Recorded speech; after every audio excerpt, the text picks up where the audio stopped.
Pas dibuka ternyata ada ibu-ibu mbak gitu. Bingung kan? Anjrot. Mas siapa gitu? Sama-sama bingung kan? Mbak nyari siapa? Dah Mas siapa gitu. Single coil. Anjrot. Sebenarnya kami udah mulai sedikit cari link sih ke sana. Tour Australia sih. The other option ya, Australia. Si Bagus suka makan kulup. Apa itu kan? kulup? Kepancing Cari tahu kan? sendiri.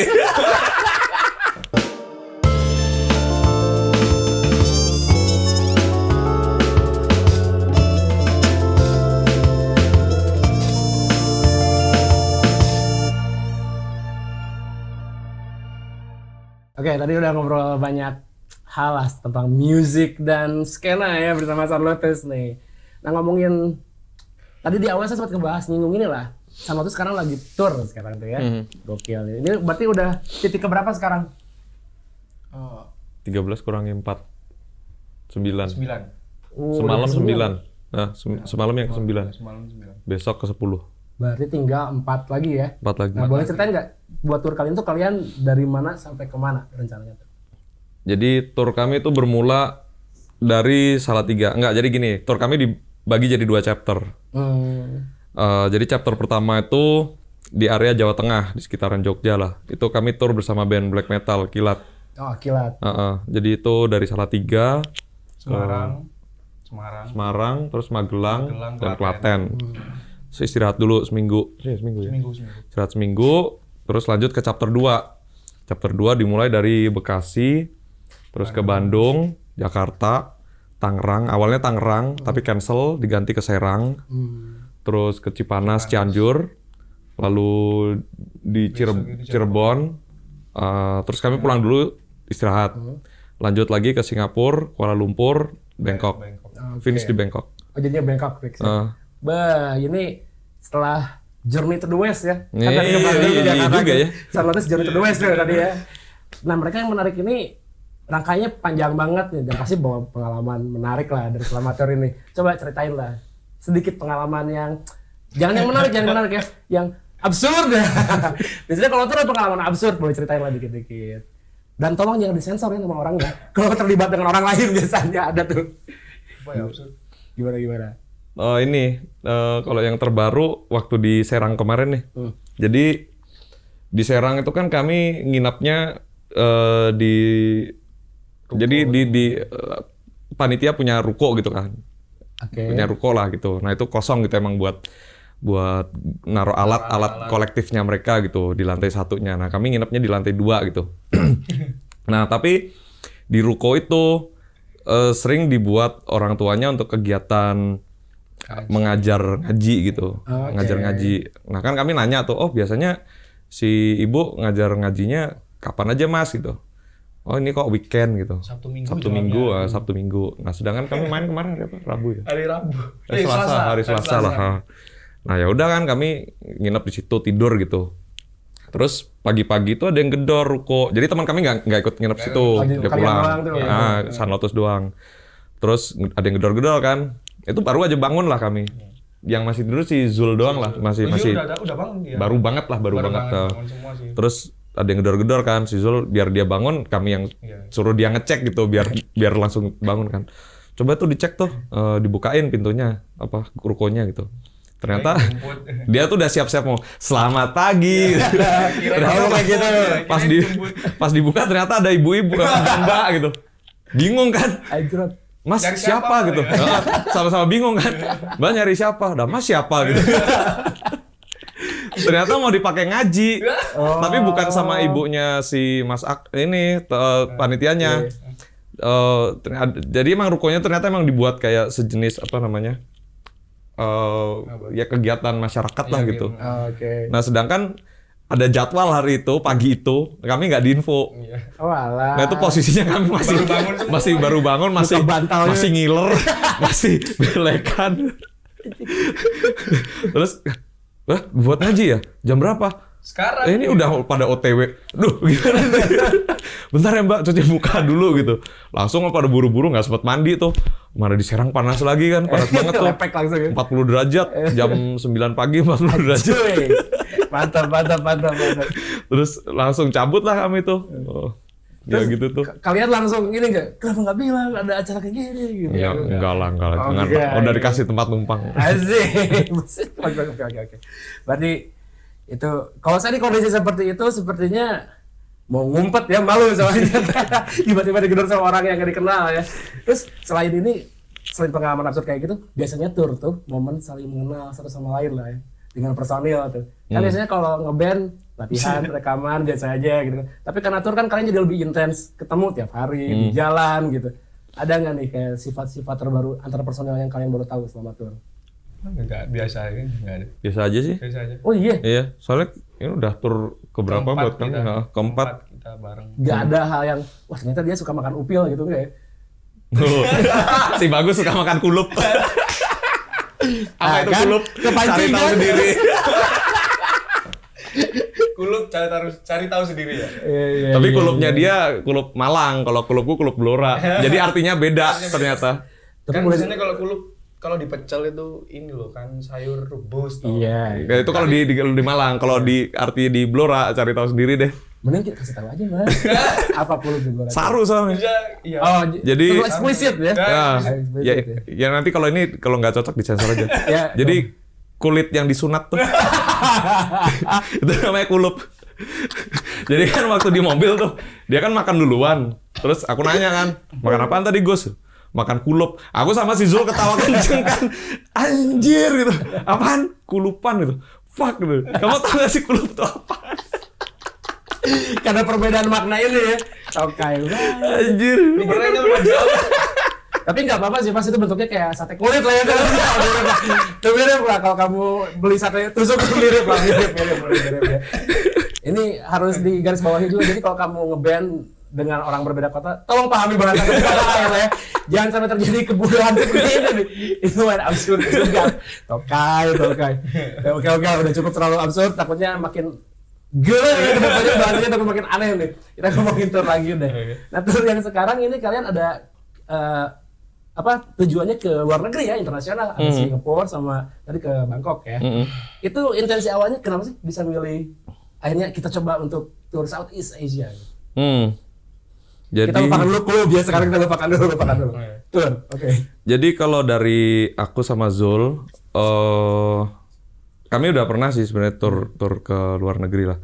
Untuk aku pribadi ini besok yang ketiga kali tur ke Southeast Asia lah. Nah terus bagi kami ngerasa kayak kami udah siap aja untuk representasi keluar lah, nggak cuma di sini lokal aja. Terus juga untuk lebih memotivasi ya band juga, karena untuk Bagus sama Adit ini sama-sama bakal jadi pengalaman pertama mereka. Widih. Bahkan untuk naik pesawat, iya naik pesawat Ah, pertama kali. serius sama. Pernah naik pesawat? Iya. Wih, enjoy mas. Biasanya Kok enjoy sih? jalur darat terus biasanya. Asik. Jadi ini pertama kali tur luar negeri buat Bagus dan juga naik pesawat juga ya. Oke. Dan tadi ada Mari bilang representasi musik. Apakah ada aim besar nggak sih dari sana tuh kayak ya kita bisa bilang musik rock atau musik shoegaze ini kan universal ya sebenarnya. Benar. Kayak di tiap belahan dunia pasti ada lah minimal band seperti itu gitu. Kalian ada rencana untuk memang mengexpand eksistensi kalian ke dunia global ini nggak sih? Mungkin pikiran seperti itu ada ya. Mungkin sedikit banyak juga kami belajar dari melihat cara kerja Senyawa sih. Pernah jadi bahasan lah dari kami kayak Senyawa itu dulu kan nggak ada yang notice di scene lokal. Betul. Ketika mereka mendapat sorotan dunia, orang baru tuh. Melihat mereka. Mungkin ada juga lah beberapa band lain yang seperti itu juga. Nah kami sendiri Sun Lotus tuh nggak pernah diajak main festival. Dan memang kenyataannya seperti itu. Memang kenyataannya seperti itu. Jadi sedangkan kami merasa kami capable untuk maksudnya selama ini kami selalu mendapatkan respon yang baik. Walaupun tuh kayak kadang kamu bener nggak sih menurut kamu tuh kami mainnya oke lah gitu. Atau kamu just being nice aja gitu. Tapi menurut banyak orang memang seperti itu gitu. Appreciate banget mereka. Nah ya udah kami jadi kayak ya kalau nggak ada yang ngajak main festival ya udah kami Main sendiri aja cari show sendiri. Kalau perlu ya udah tur ke luar negeri aja sekalian. Oke. Sama kayaknya ini juga sih untuk yang ke Southeast ya, cek ombak musik shoegaze kayaknya. Hmm. Biasanya kan kebanyakan kayaknya musik-musik ekstrim. Ya hardcore, Yang punk seringkali- gitulah. Berarti hitung-hitung kayak nambah korespondensi lah ya. Serius, Kayak nyari ha? koneksi baru di Southeast, musik yang sama dan band sejumput dengan kalian lah gitu. Benar, ya, Iya, ya. let's say kayak gitu ya. Nah, terus ini pilihan utamanya Singapura sama Bangkok kenapa? Kenapa nggak ke Malaysia dulu, ke Vietnam atau kemana gitu? Ada Malaysia juga loh. Oh iya ada Kuala Malaysia Lumpur ya. ya. Ha. Oke. My trademark. Oke. Gimana tuh? Kenapa nggak ke yang lain misalnya ke ya tadi ke Vietnam atau kemana gitu? Kenapa 3 negara ini dulu nih awalnya? Sebenarnya malah kalau Vietnam udah dapat undangan dari 2020. Oh, udah ada Malah mereka sebelumnya? mau biayain semua. Itu apa main di festival atau gigs? Jadi saya punya kawan di situ. Dia dulu yang buatin tour untuk band saya sebelumnya. Jadi dia mau waktu itu rencananya mau bikin festival di atas gunung gitulah 3 hari. Mungkin kalau di sini kayak apa ya? Kayak di Lembang gitulah mungkin. Kayak Wreckfest kali ya? Wreckfest, kayak Wreckfest. Terus dia dulu tahu aku bikin band Sun Lotus dan dia kayak, oh ini kayak musikmu cocok nih buat main di atas gunung gitu. Mau nggak main di Vietnam gitu? Dulu aku lupa nama daerah. Oh Danang, di Danang. Di Vietnam, di kota Danang. Oh ada namanya daerah Danang ya? Iya. Oke. Nah, mau dong gitu. Untuk expense-nya gimana accommodation nanti bisa gitu dibicarakan. Ya udah, untuk kapan nih? Kalau nggak salah waktu itu Juni atau Juli 2020. Tapi dia ngajaknya dari 2019. Ya udah kami, oh ya nanti kalau gitu kami coba sekalian bikin rangkaian gitu. Nah, waktu itu ya itulah cancel 2020, semua cancel lah Covid kegiatan. ya. Nah, terus kami merencanakan ulang tur Southeast Asia ini. Nah, kenapa pilihannya sekarang lebih ringkas dan lebih dekat gitu? Karena ya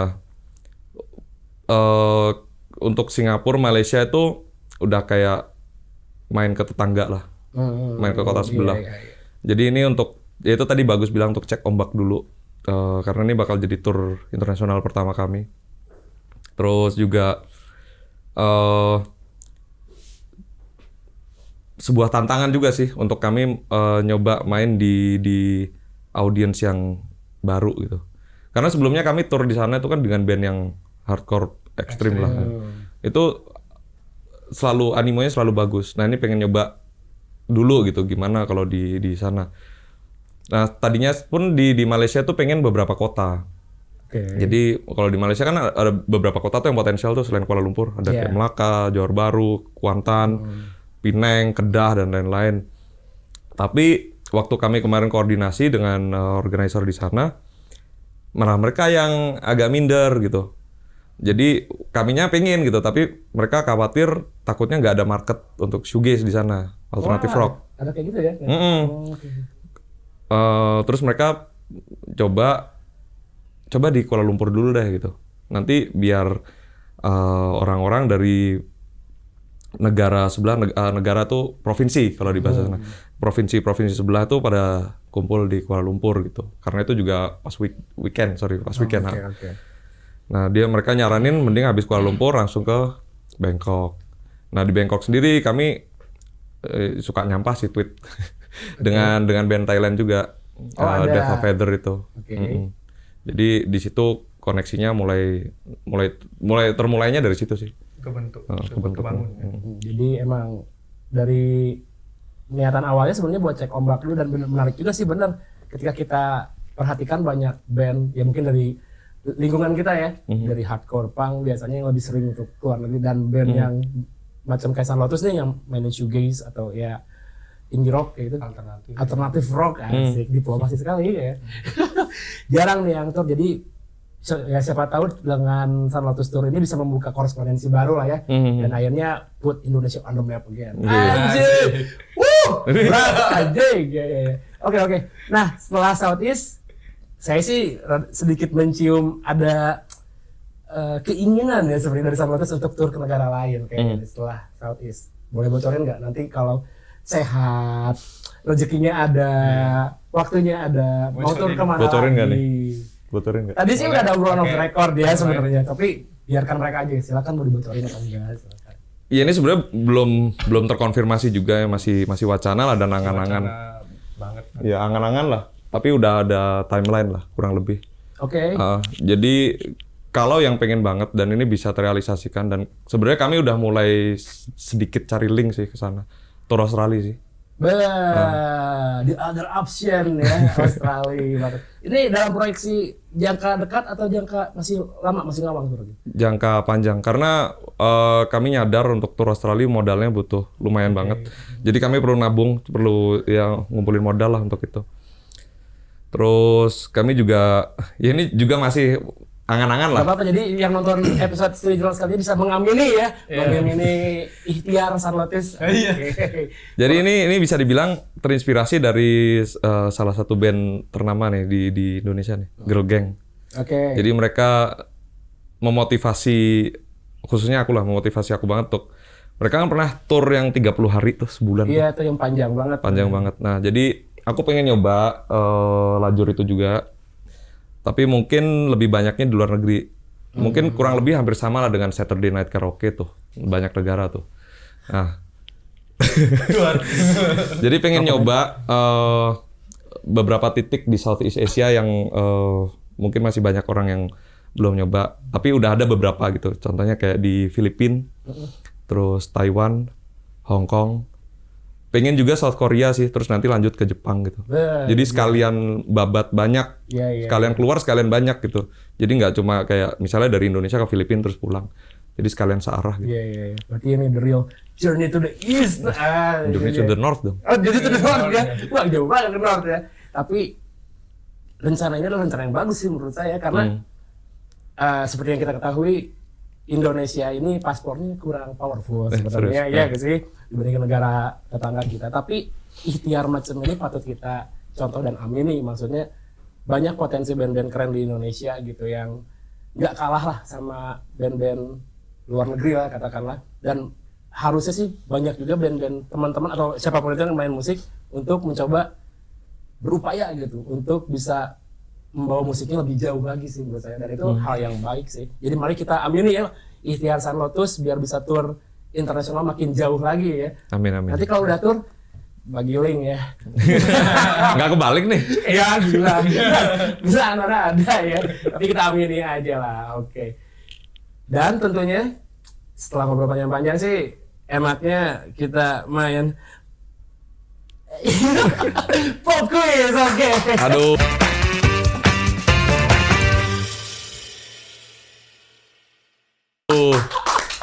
Aku benci kuis. Saya tuh suka bingungnya kalau mau transisi ke situ ke pop quiz, soalnya kayak ngomong apa gitu. Jadi mohon maaf ya, saya bukan host profesional ya teman-teman. Jadi jangan komen yang jahat-jahat atau kalau komen di YouTube ya. Oke, kita bakal pop quiz karena ini salah satu segmen yang paling ditunggu meren di Studio Jurnal ya. Jadi saya bakal ngasih dua pertanyaan, dua pilihan. Terus kalian harus memilih salah satu. Biasanya seperti itu ya, tapi karena San Lotus ini tamu jauh, kita nggak akan main fokus yang sama lah, kita main yang simpel aja ya, karena sepertinya mereka harus berangkat ke Bangkok besok ya. enggak. Jadi kita bakal bahas sedikit fokusnya biar sedikit menarik lah penyegaran ya. Oke, fokus yang pertama ini yang masih basic rules, anjoy. Kalau harus milih ini ya, weird atau nothing? Wah cepet. Nothing sih. Wah, nothing, dua-duanya sepakat nih. Kenapa nothing? Kamu dulu apa dulu? Kamu dulu aja. Secara musik, mereka lebih all round aja. Okay. Jadi masih ada unsur punk hardcore-nya, tapi shoegaze-nya juga ada, ambience-nya juga ada. Okay. Kalau maksudnya dibandingkan dengan Weir, mereka yang kalau dulu mereka beat-nya masih lebih kencang kan, tapi semakin kesini semakin ambience banget, semakin spesifik gitu. Oke. Ya hampir sama jawabannya karena masih ada unsur hardcore punk-nya. Jangan ikut-ikutan lo. Basisnya juga nggak tahu sekarang udah ganti apa? Udah ganti, udah bukan Aaron kan? Kamu mau nyebut Aaron kan? Aaron. Berarti masih deep inside hardcore punk rules my blood. masih kayak gitu ya sepertinya. Musiknya lebih bisa ini modern lah, lebih bisa terima. Oke.